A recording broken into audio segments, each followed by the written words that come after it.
This is David Stark from WatcherPass.com, your website for movie reviews, interviews, and recommendations. Today, I feel like a kid again because I have Scott Barber and Adam Sweeney, the directors of The Orange Years, the Nickelodeon Story, here to talk to me. It's a documentary about my childhood, probably your childhood too, and it's just a fantastic walk back through that time and what made that network so special. We're going to talk to them in just a second, but first, let's check out that trailer. And while you're watching, if you could like and subscribe, that would be fantastic. It helps me out a lot.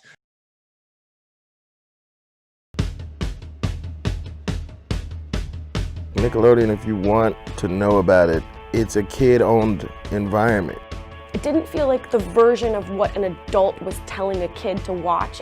It felt like really what kids were into. I don't know. There's something about just making a show that is just about laughing, it's about having fun, and it's about just being silly. When we all got together, we knew there was something magical. To have that diversity in the show. It gave a lot of hope to a lot of kids coming from different walks of life saying like, well, I can do this too. Mothers were going to work for the first time, divorce rates were high, kids were either coming home alone or in after-school programs. They needed a place where they could just be kids. They want a childhood, let's give it to them. So there's all those crazy things that happen that, nobody knows about. Well, awesome. Thank you so much for joining me. I'm all ready. I've got my orange shirt. This is not a Nickelodeon shirt, but it's the orangest shirt I could get. I've got my orange and green lights. I see them. Yeah, that's copy great. Of Doug. And, yeah. What is that? What is that? A certain season or what is that? This is the full. This is the full complete That's awesome. season. Wow, the whole lexicon. Dude. I remember Roger. Remember Scott? Like we used to whenever we first Scott plays guitar. I played bass very badly, but we would always play the strings the whenever Roger would show up, right? Yeah. And he's like, "Hey, funny," and he's like, "Where are you going to? Your daycare?" And it's hammering on that note. I just remember doing that whenever we were growing up. So Doug's awesome. We love Doug. Yeah, no, I mean, I was telling Adam earlier that just these are this is just my childhood. This entire documentary is my childhood. I was talking to my sister, and I said, you have to watch this documentary when it comes out. And she's like, oh, why? I was like, this is what we did. This just took me back to everything that we watched and cared about when we were that age. So it was just such a joy to re-see it, to re-experience it all. And then to your point about seeing this documentary again, watching this as an adult where I can kind of understand some of the implications of some of these shows was just eye-opening. You don't think about it when you're a kid. You're just like, oh, this is fun. I like this. Right. But, yeah, that's so true. I mean, and that's what we really wanted. Are we going, or is this? We're good. So I was like, that's probably something I should say during the interview. I'll zip it until I'll zip it until we get going. But yeah, we felt very similar when we were doing this. We're like, wow, we're getting to meet a lot of people and to see all that behind the scenes was cool. And so, I saw the Indiegogo, which was in 2016. It seemed like you already had a pretty good amount of interviews and footage and whatnot. So this whole documentary seems like it's been a journey. So how did you get started? How did you get their contacts? Do you have their numbers so I can talk to them? Because I would love to talk to all my childhood heroes. Yes, I can sell those to you. Yeah, no, actually, the funny thing is when we did our Indiegogo, I forgot, we have our trailer on there now, but when we did our original Indiegogo in 2016, we had no interviews and we had nobody booked for sure. The original Indiegogo video, you can go back and watch it. It's just me and Adam, pretending like we're on different Nickelodeon shows, kind of talking about what we wanted to do. We're pretending like we're on the set of Salute Your Shorts. We're pretending like we're on the set of Are You Afraid of the Dark and Pete and Pete. And that's what we did. We just kind of said, this is what we want to do. And we had no interviews booked at all. And our crowdfund was successful. We met our goal and actually crushed our goal, which was really awesome. And that was kind of the first time we knew, okay, this project has some real legs. We knew we were passionate about it. And to find out that other people, the love that we got from that was really awesome. But yeah, looking back, we probably should have made sure that we had some people lined up, because once we got the money, we're like, okay, now we got to start booking interviews. what if everybody says no, or they're too busy, or they don't want to do it? And we took all this money from these people, and we don't get to make the documentary. Is just me and Adam talking about Nickelodeon. So yeah, when 2016 came around, we did that. We had nobody, and luckily right after that, we started just kind of making a list of who all we wanted. Here's all the people we could want if our wildest dreams came true and we were to get everybody we could want, here they are. And then we kind of made another list of, this is the minimum amount of people that we have to do, that we have to get to be able to do justice to the story. And we ended up even getting even more people than we could have ever imagined. There were people that we thought, okay, this person would be cool, but we probably won't get them. And then we did, and so many more. The problem became like, where do you cut off? Because we could interview people for years, and so we had to know when, okay, we've got enough people there. And it was a process, again, for two first-time filmmakers. It was a big bite to take. We're doing a documentary, and it's about a whole network, not just one movie, or not just one show, but a documentary about a whole network. And then 20 years of that network. That's a lot of people to get. And in the beginning, when all we had was that crowdfund video, it was definitely tough to get people to say yes. But luckily, everybody was really cool and was excited, and we found out they were just as nostalgic as we were. They had fond memories of being on those shows and creating those shows. A lot of the writers, directors, and creators, that was where they cut their teeth. That was where they learned about filmmaking. So they were excited to do this, and it got easier and easier and easier as we went. As once we did an interview with one person, they would kind of call their friends and go, you should do an interview with these guys. They're really cool. And we could then go to other people and be like, yeah, these are the interviews that we already have. And then once we were able to kind of cut a little like trailer together of 3 or 4, or actually more like about 15 of the first interviews that we did, we were able to take that around and go, this is our vision. This is kind of what we want to do. And then that made people a lot more interested in doing the documentary, even though they were, like I said, they were all really cool to do it. There were no divas. We were blown away by how many people were receptive to this idea from the very beginning. Yeah, and that's, it came through in the interviews. I wasn't sure if that was movie magic, but it seemed like everyone was just, like you said, excited to talk about this, kind of down to earth. It's really kind of the opposite of what you hear with some child stars in Hollywood. It just seemed like everyone had very fond memories, and either they kept pursuing acting, or they lived their life in some other way, but just kind of looked back with positive thoughts on it. So that was also really fun to see, and just kind of like be like, oh, that kind of looks like young Pete, but he's a little bit older now. So yeah, and they're all kind and super supportive, and everybody has gone on to you just don't. There's no like you said, like horror stories, right? Like I always think about the scene from like Pee-wee's Big Adventure with like Jason Hervey or whatever, where he's like, playing the really nice kid who gets the bike, and he's like, oh, thank you so much, Mother Superior, or whatever. And then like they cut, and he's like, I've been waiting, and like going off, and nobody's like that at all. Everybody was so kind and also willing to go the extra mile to put us in contact with other important voices that could help add to the story itself. Yeah, and I'm just like blown away by the number of people that you were able to get. That's such a great roster. And it was interesting how people there, like you said, some are still acting and are like huge stars, and then some have given up acting. And it's funny because from all 3 of those different places that these very broad places that people could be in, they were all willing to do it. Because you hear about those horror stories of child actors that had a bad experience and they don't want to talk about it anymore. They don't want to be remembered as that. It's a painful memory. So I think that's a testament to Nickelodeon and the environment that they created back then, that all these people, no matter where they are, were still willing to talk about this and talk about it so fondly.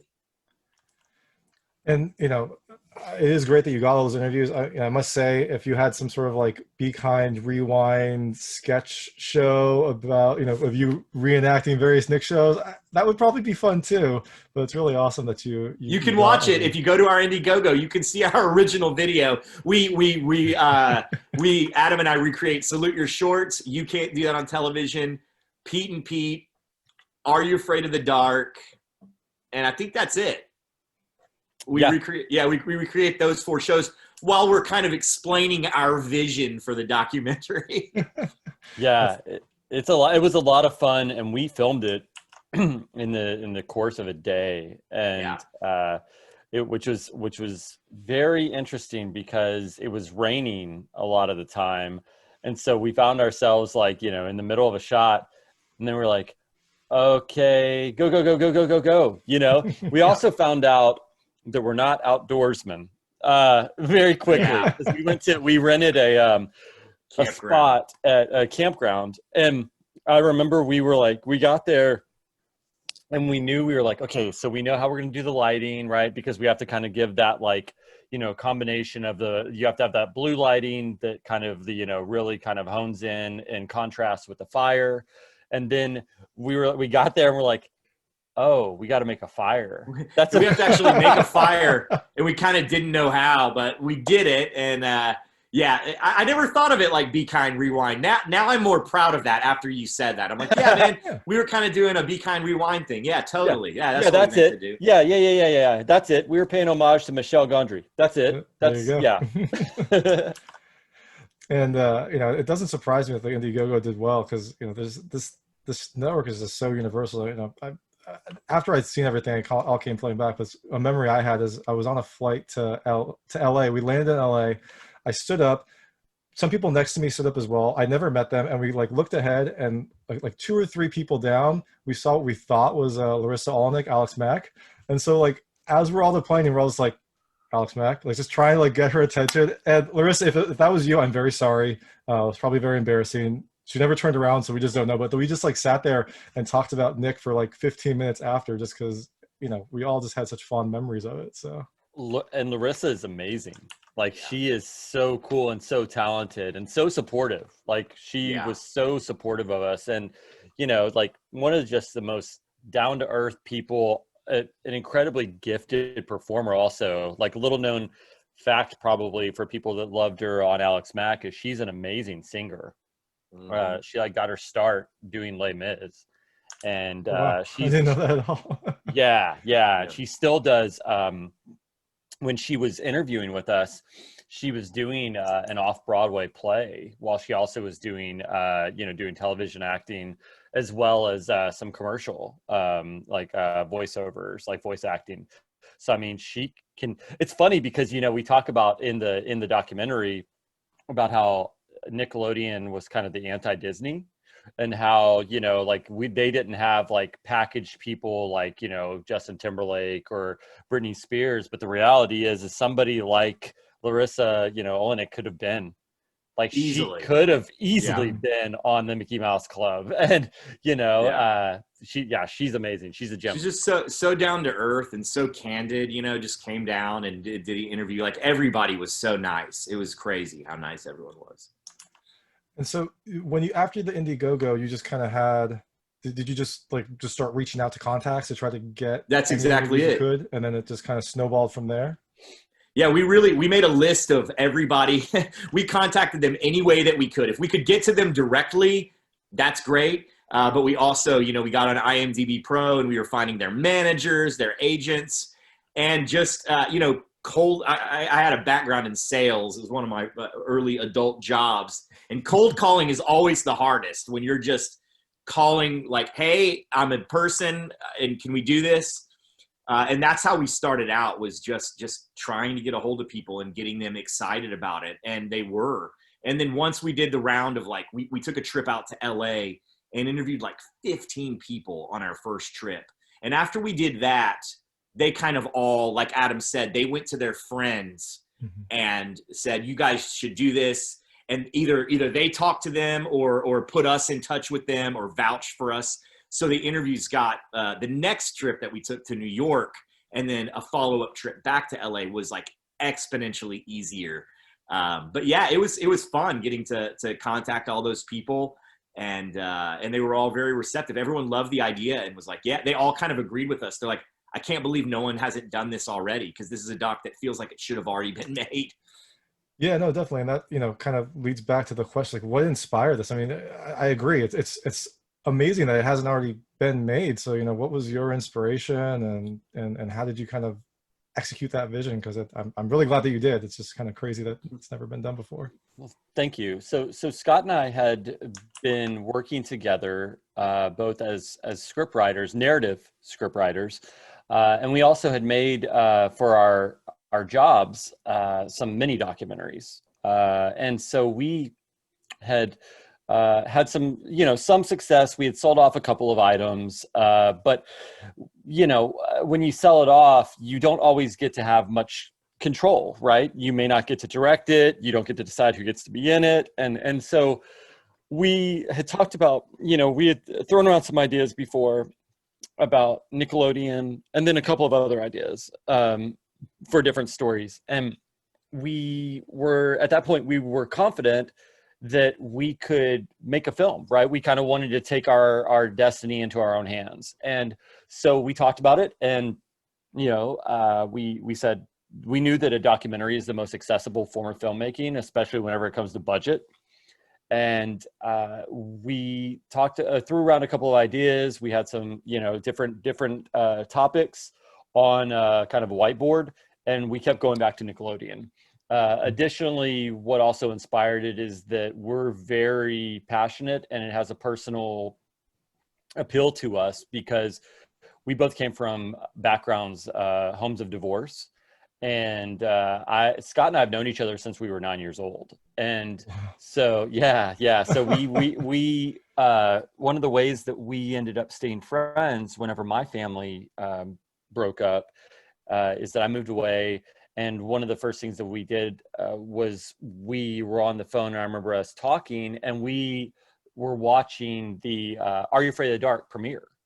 And that was the episode of Tell a Twisted Claw. And they also had, they also showed the Zeke the Plumber episode of Salute Your Shorts. And so it kept our friendship together, because we used to watch episodes of Are You Afraid of the Dark and The Adventures of Pete and Pete, and we would just kind of sit on our own big orange couches at home and watch SNICK.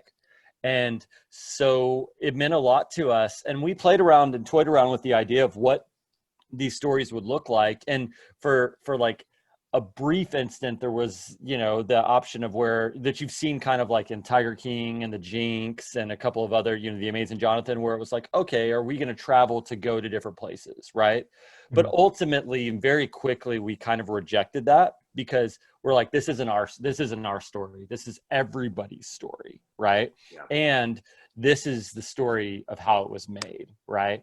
And that was, and I know this is a long-winded way, but that's kind of what the inspiration was. And then we honed in, and Scott can talk about it. When we found the story of Geraldine Laybourne, that's when we knew we had something very special that wasn't just empty calorie nostalgia. Yeah, that's true. That's exactly kind of how it happened. We were just throwing out ideas that would be cool for documentaries, and because Nickelodeon was something that Adam and I were both so passionate about, and we felt like other people would be too. That was an idea, but really when we kind of let all the other ideas go by the wayside and said, this is the one, it's when we found out about the amazing people behind it all. Geraldine Laybourne, Vanessa Coffey, Anne Sweeney, because you can make a nostalgia piece, and nostalgia is enough to get people to check it out, to maybe be like, oh, I'll give that a second look, but it's not enough. You can't make a movie just based on that. I mean, you can, but we wanted to do something that was, that really gave somebody a treat, something really good and interesting to watch. And once we found out about Geraldine Laybourne and her crew, we're like, okay, that's the story. And it also helped us focus up our doc, giving it a definitive beginning and ending point. Is her career.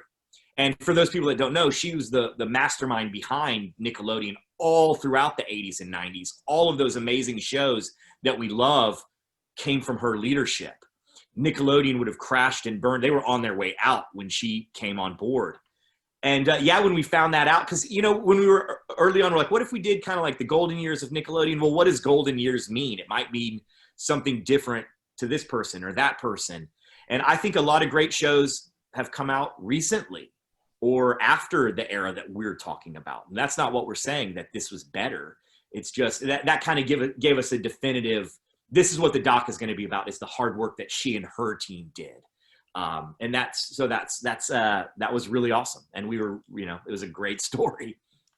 Yeah, and I think that's a really smart way to kind of, like you said, frame it. And I loved hearing about that stuff too, because I just didn't know that when I was a kid. You know, you didn't realize kind of how groundbreaking this network was. You were just like, oh, I like these shows and they're funny. Exactly. And, yeah. So I really appreciated that angle as well. I think I agree. You could have totally just done a nostalgia piece of just, here's all those great shows, remember them, and we're talking to the people. But framing it with Geraldine was a really smart move. Well, thank you for saying that. Yeah, that means a lot, because that's definitely, what we wanted to do, was kind of show people. Because as a kid, it did just feel awesome. You knew you loved it. You knew these shows were special. And even as you grew up, when you remember those shows, you knew they were special. And with this documentary, we hope to prove or hope to point out why they were special, sort of pulling the curtain back and looking at this amazing thing. And, you know, anybody that's really good at something, it looks effortless. It looks easy. When somebody's really good at something, you know, whether it's like a basketball player, you know, when you watch somebody who's really good at basketball, it looks easy, but it's not. It's because of all this hard work that they've put into it. And that's really what we're kind of showing, is that it felt random and zany and like they were just throwing stuff at the wall to see what sticks.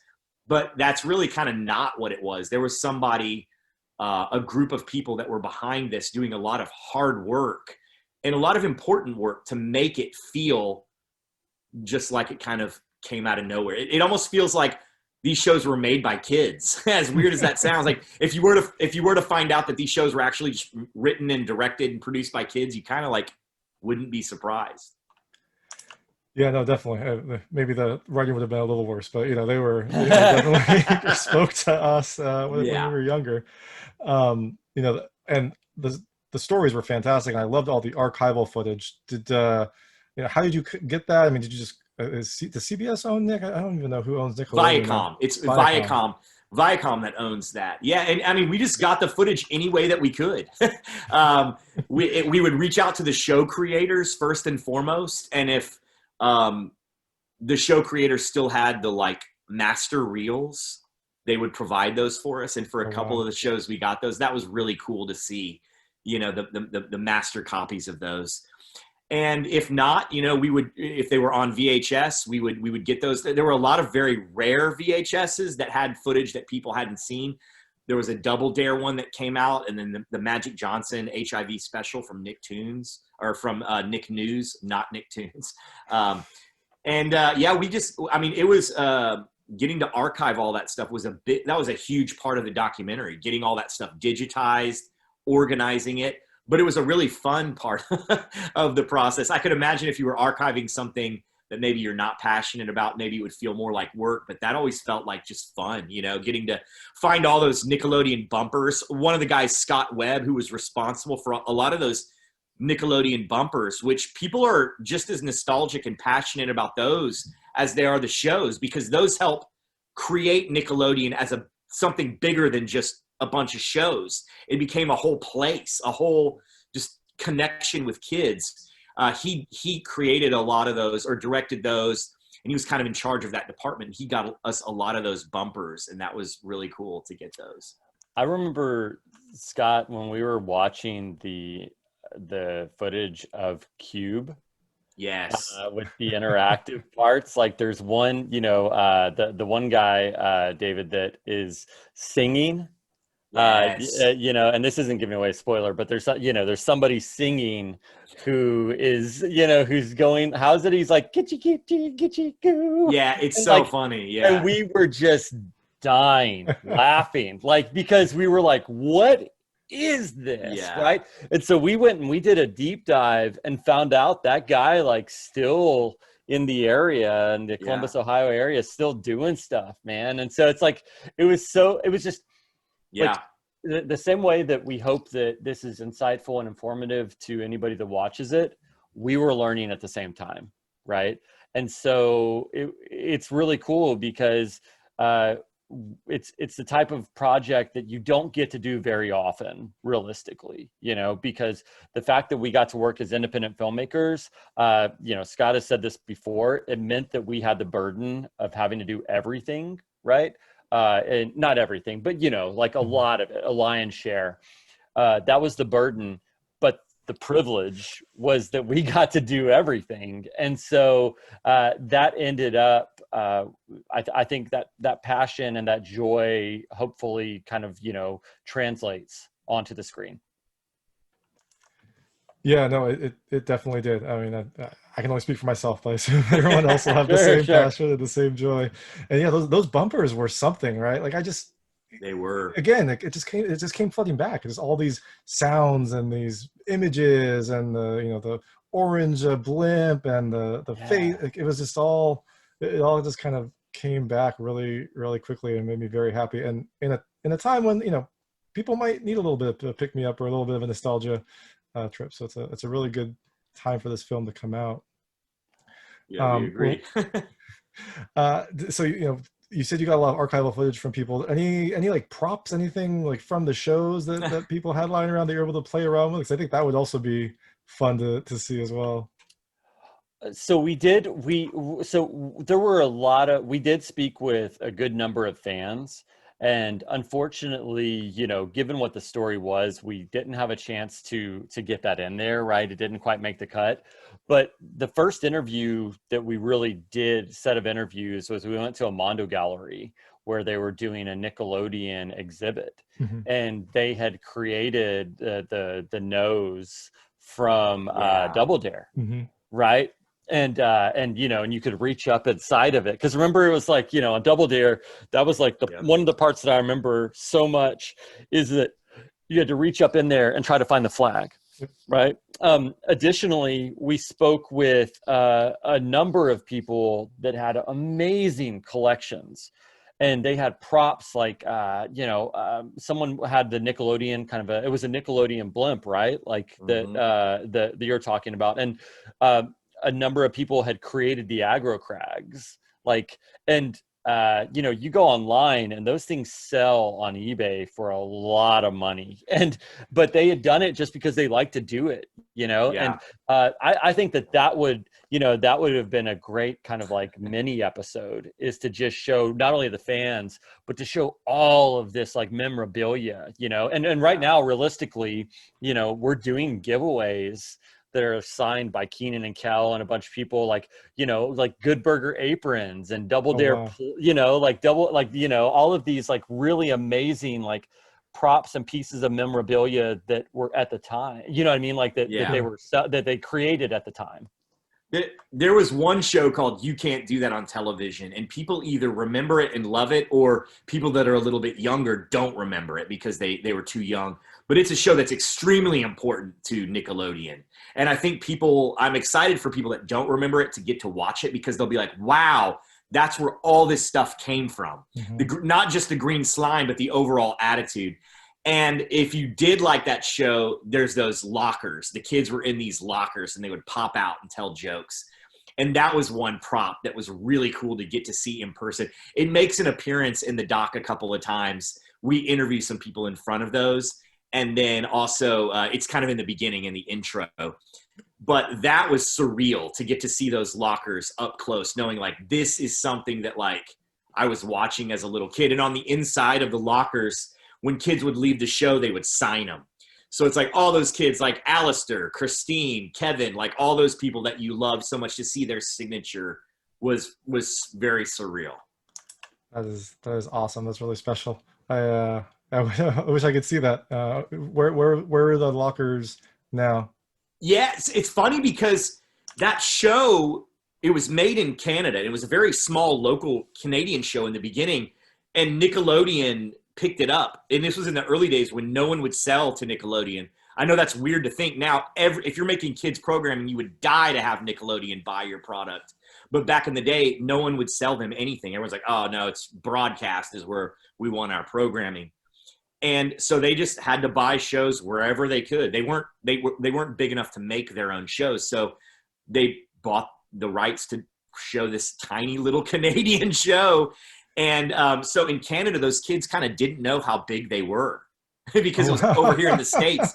So, you know, you think about it, Nickelodeon changed the world, and that show changed Nickelodeon. So those lockers, anything associated with that show is pretty important to kids programming, but they kind of didn't know how big it was. They do now, but it's just like in somebody's storage area, and they bring it out whenever. It's like one of the guys that worked on it has it still, and they bring it out, but it's like, it feels like it should be like in the Smithsonian, or like at least like at like one of the big studios in LA or something, you know, like Nickelodeon Studios or Universal Studios. It feels like it should be there, but yeah, it's just this thing that they bring out whenever. It does feel like there should be a museum. I mean, that Mondo exhibit made me think, like, why isn't there a museum of just all of this stuff? And I don't know, maybe this will be the impetus. Maybe this documentary. Hopefully, right? People do, yeah. Yeah, because I would go there. I would walk through. Oh, here's some props from You Can't Do That on Television, Double Dare, you know, all that. Are You Afraid of the Dark? I mean, I feel like that would be pretty cool. I'm not gonna lie. As soon as the documentary was over, because I saw it early, I went on eBay to look for an Agrocrag, but they were none there. I was like, oh, I was gonna try to beat the rush.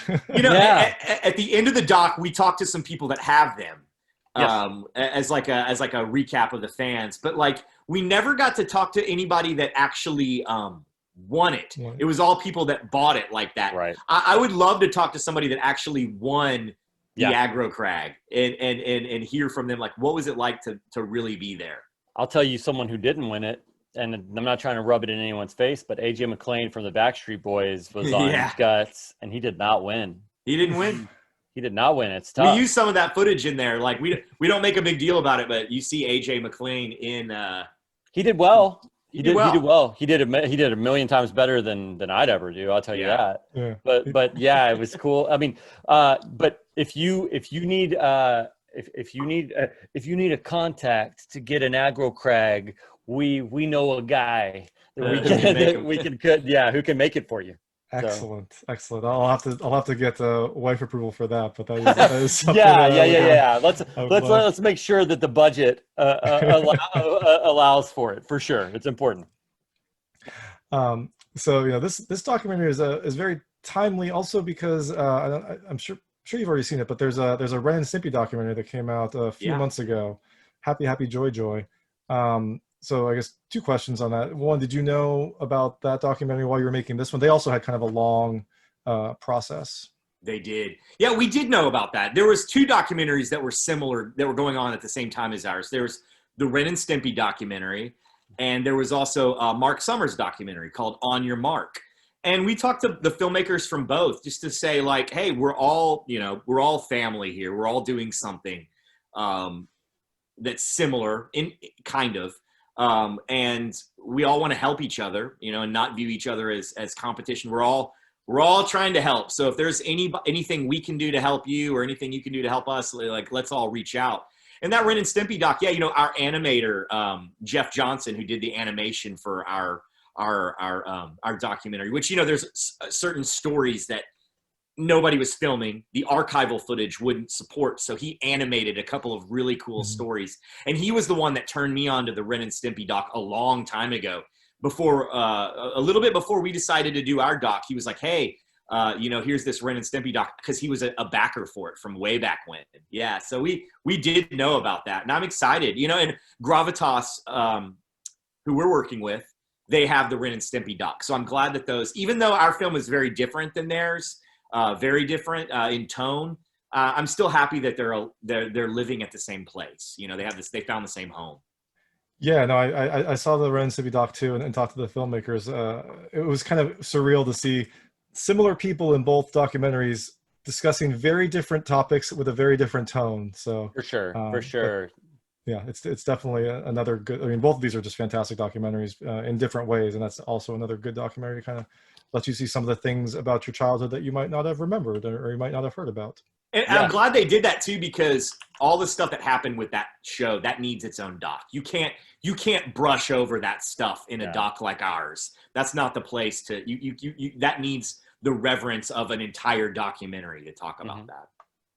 Well, the John K stuff broke after I think they'd gone gold on there, or they had their final cuts. They had to then go back and rework it and try to get some more, background information on the John K stuff to redo their entire documentary. So because he wasn't doing either. He wasn't going to do ours, and it worked out well that he didn't. But he also he wasn't going to do theirs. Yeah, they reshot interviews and had to re-edit the whole thing after that. Because how can you not? But I guess the other question that documentary brings up is, as soon as I got done with this documentary, I thought, I want to see more on each show. I would like to see like a series where there's an episode on each show, or a documentary. So is that something that is, possible? Like it's like tailor made for some sort of, Netflix series. I mean, we've talked about the idea of potentially expanding should there be an audience for it, and there's absolutely enough footage.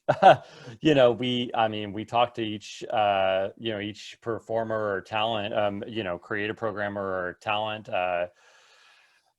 for roughly an hour each, if not more. And so you're absolutely right. Like, there is so much more territory to explore. It just is a matter of if there's somebody that says, hey, like, we would want to support that. And I think that we would both love to go down that path. There are a lot of other stories to be told as well, but you're right. Like the story of Nicktoons, or the story of Salute Your Shorts, or any of these, right? And a lot of other programs that we didn't have the chance to get to, right? Deserve their day in the sun as well.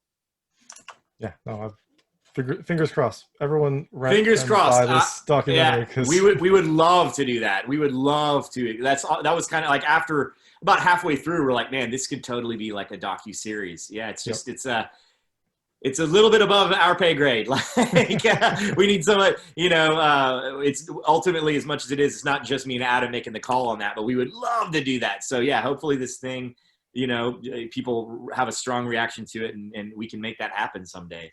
Start that Indiegogo. I'll sign in. Get some. There you go. Swag. There it is. We'll start Indiegogo, and we'll make a specific perk that gets an Agrocrag. Oh. Like, you're like, ooh. I don't know. I don't know how many you can make, right? But I mean, we're so grateful that you watched it, and that you turn on your sister to being interested in, and it's just a joy to make. It's been such a pleasure to make, and a pleasure to share with the rest of the Nickelodeon family. Definitely. So I have one more question, and then I want to go to the lightning round if you've got time. It's just short questions about Nickelodeon pretty much, and you both personally. It should be pretty fun and easy to answer, but let's do it. Make sure y'all okay, perfect. So last question. This film was, I imagine, envisioned a long time ago, and so the other thing, when I told someone about this film and I said you should watch The Orange Years, their first thought was, oh, I don't know, it might be a little too soon to watch a documentary about that. And I was like, no, different Orange, far in the past Orange. So did you ever think about changing the title, or was everything kind of too far in the works? The day that we launched our Indiegogo, that was the first the day we launched our Facebook page, that was the first comment that we got, because we thought about, we had filmed the Indiegogo, and we were ready to go, and that was right whenever I think he had gotten the nomination, or something had happened around that time, and we're like, crap.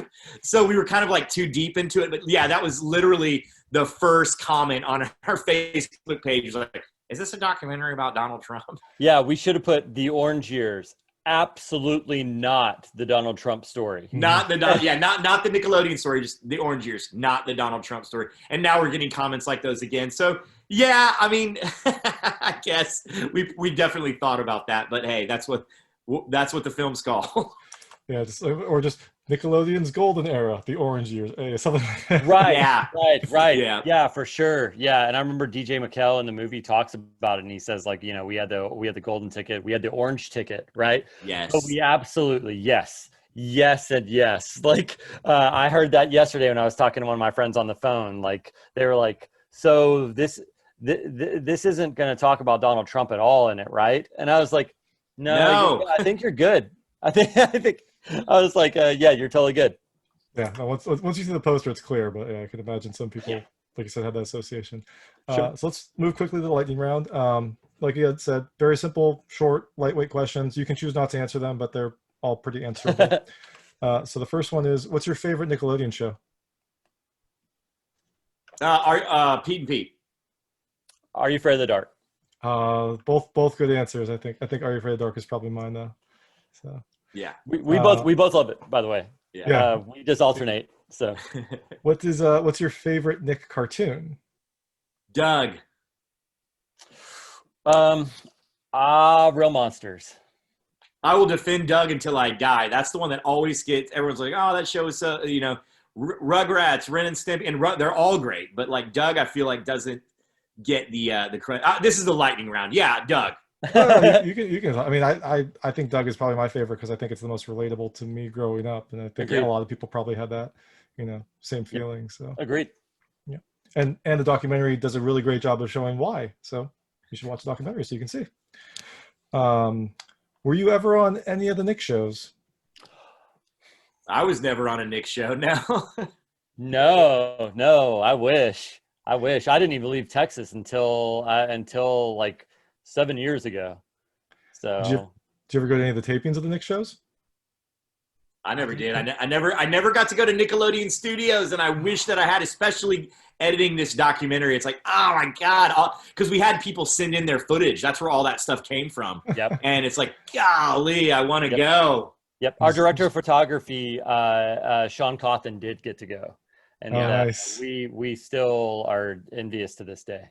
Yeah. I'm just ripping your old wounds right now. So yes, you are. I'm pretty sure I went to a taping of Roundhouse. Really? I think so. Yeah. That's a great show. That's a show that gets overlooked all the time too. That was a weird time. You talk about how out of the box Nickelodeon was. What a weird show to do. And I mean weird in the most lovely of ways. It was awesome, but it's like it was all like a stage, like live. I mean, not literally live, but like more like a Broadway show where things were happening. Exactly. There were no cuts or anything like that. It was pretty cool. Yeah, no, it was definitely an interesting show. And I don't know why we went to that one specifically. Maybe it was just the one that was close to us.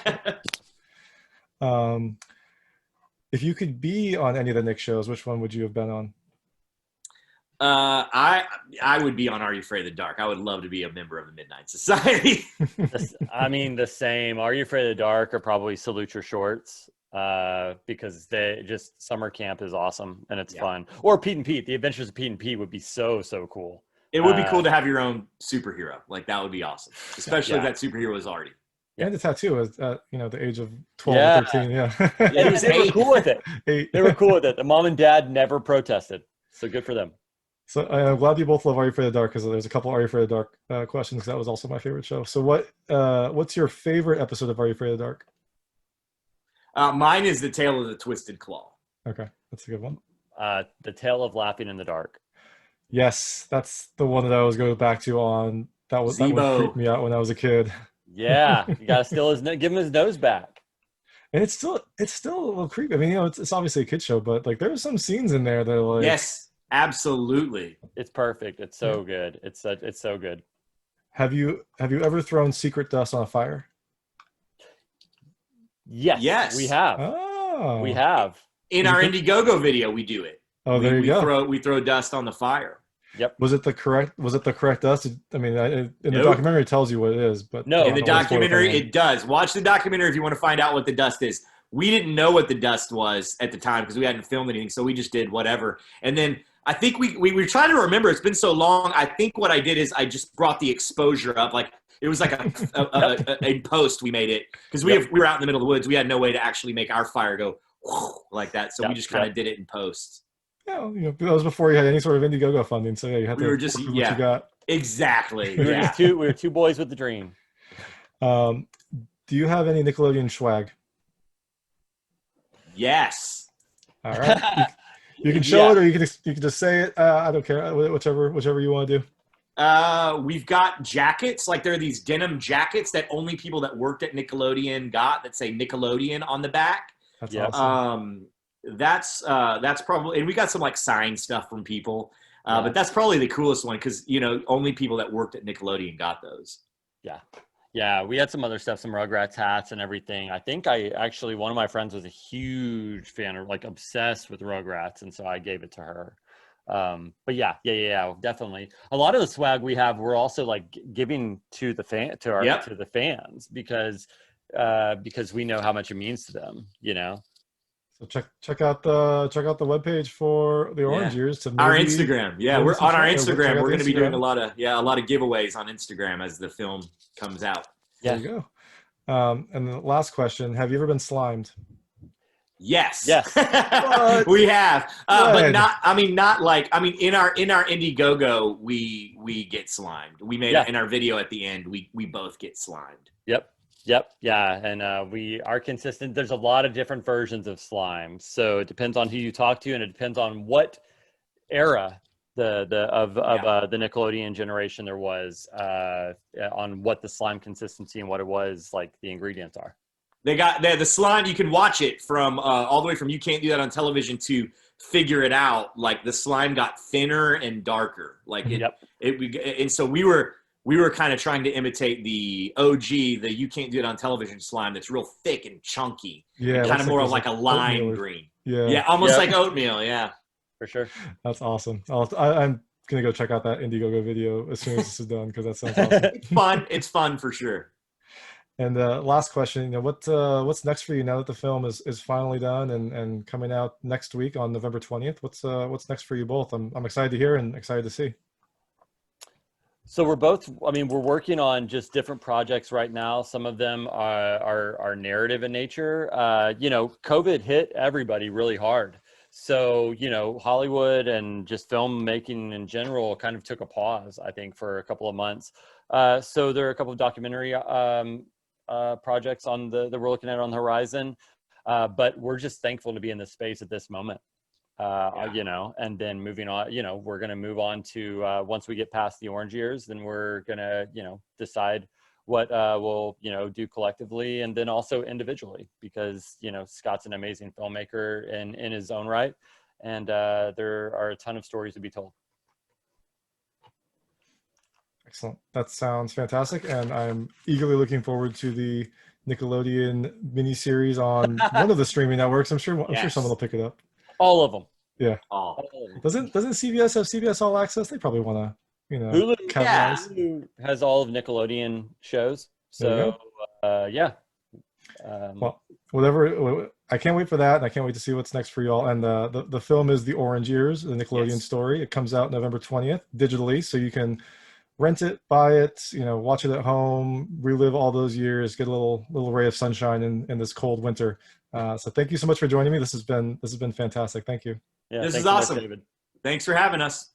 That was Scott Barber and Adam Sweeney, the writers and directors of The Orange Years, the Nickelodeon Story. It's available digitally on November 20th, so you can check it out at home, relive those childhood years, show those shows to your kids, kind of get back into that orange spirit.